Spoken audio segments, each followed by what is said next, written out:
Super hits channel కు స్వాగతం।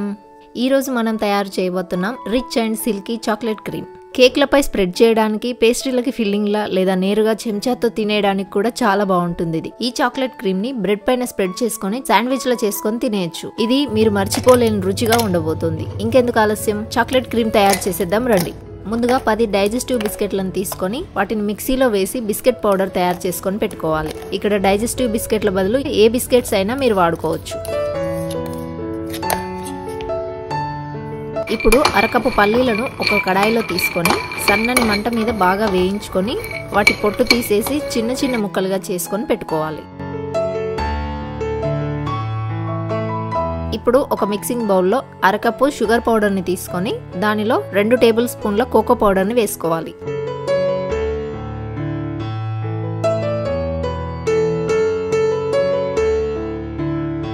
వీటిని బాగా కలుపుకున్న తర్వాత అరకప్పు మరిగించి చల్లార్చిన పాలను పోసుకోవాలి।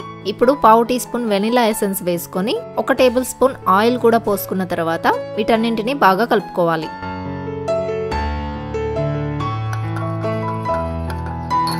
ఇప్పుడు దీనిలో మనం ముందుగా రెడీ చేసి పెట్టుకున్న బిస్కెట్ పౌడర్ను కొంచెం కొంచెంగా వేసుకుంటూ కలుపుకోవాలి।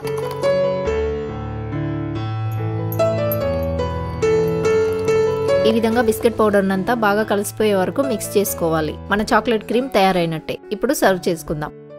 సర్వింగ్ బౌల్స్ లో ముందుగా కొంతవరకు చాక్లెట్ క్రీమ్ ని వేసుకోవాలి। తర్వాత దాని మీద మనం వేయించి పెట్టుకున్న పల్లీల పలుకులను ఒక లేయర్ లాగా వేసుకోవాలి। మళ్ళీ వాటి మీద చాక్లెట్ లేయర్ ని వేసుకోవాలి।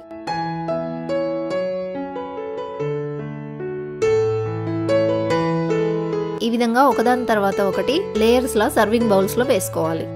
చివరిగా చాక్లెట్ క్రీమ్ మీద పలుకులతో గార్నిష్ చేసుకున్న తర్వాత ఒక అర్ధగంట ఫ్రిడ్జ్ లో పెట్టి చల్లచల్లగా సర్వ్ చేయొచ్చు, లేదా ఫ్రిడ్జ్ లో పెట్టకుండా కూడా తినేయొచ్చు। దీన్ని బ్రెడ్ మధ్యలో స్ప్రెడ్ చేసుకొని శాండ్విచ్ లా చేసుకొని తింటే చాలా చాలా బాగుంటుంది। మీరు కూడా ఒకసారి ట్రై చేయండి। మీకు ఎలా వచ్చిందో కామెంట్ చేయండి। ఈ వీడియో నచ్చితే లైక్ చేయండి, షేర్ చేయండి, సూపర్ హిట్స్ ని సబ్స్క్రైబ్ చేయండి।